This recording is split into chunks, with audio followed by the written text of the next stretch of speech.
এখন ফোর্থ এবং যে মোস্ট ইম্পর্টেন্ট পার্ট সেটা হচ্ছে ভিও। এই অপশন থেকে আমরা আসলে মেইনলি সিনেমেটিক এবং রিয়েলিস্টিক ভিডিওগুলো জেনারেট করব। তো সেটা কিভাবে করব আমি আপনাদের সাথে এখন প্রত্যেকটা স্টেপ আসলে আপনাদেরকে ক্লিয়ার করব। সো এটার জন্য প্রথমেই আমি একটু ডান পাশে সেটিংগুলো নিয়ে আপনাদেরকে বলে দিচ্ছি। প্রথমেই আছে দেখুন রান সেটিং, এই ঠিক নিচে VO2 লেখা এবং এখানে আর কোনো অপশন পাচ্ছি না, VO2 একটা অপশনই আছে। ঠিক তার নিচে ইমেজের মতো ব্যাপারটা যে নাম্বার অফ রেজাল্ট, কিন্তু এখানে আপনি ম্যাক্সিমাম 2, অর্থাৎ আপনি একটা প্রম্পট থেকে ম্যাক্সিমাম 2টা আউটপুট পেতে পারেন। সো আমি এখানে 1ই রাখলাম। নেক্সট হচ্ছে আসপেক্ট রেশিও, সেটা এখানে দুটো অপশন পাচ্ছি, একটা হচ্ছে 16:9 আর একটা হচ্ছে 9:16। সো 16:9 যেটা বলেছি আমরা যে বড় ভিডিওগুলো দেখি ইউটিউব বা ফেসবুকের, অর্থাৎ হরিজন্টাল লেভেলে, সেটার জন্য আপনি 16:9 ইউজ করবেন।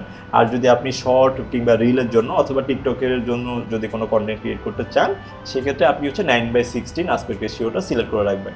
সো আমি এখানে 16:9 রাখলাম। পরের অপশানটা হচ্ছে ভিডিও ডিউরেশন। সো ভিডিও ডিউরেশনে ক্লিক করলেই দেখুন এখানে 5, 6, 7 এবং ম্যাক্সিমাম 8 সেকেন্ডের ভিডিও আপনি জেনারেট করতে পারবেন। সো আমি এখানে 8 সেকেন্ড সিলেক্ট করে রাখলাম। এরপরের অপশন হচ্ছে ফ্রেম রেট। এই জায়গাটায় দেখুন 24 FPS দেওয়া এবং এখানে আর কোনো অপশান নেই।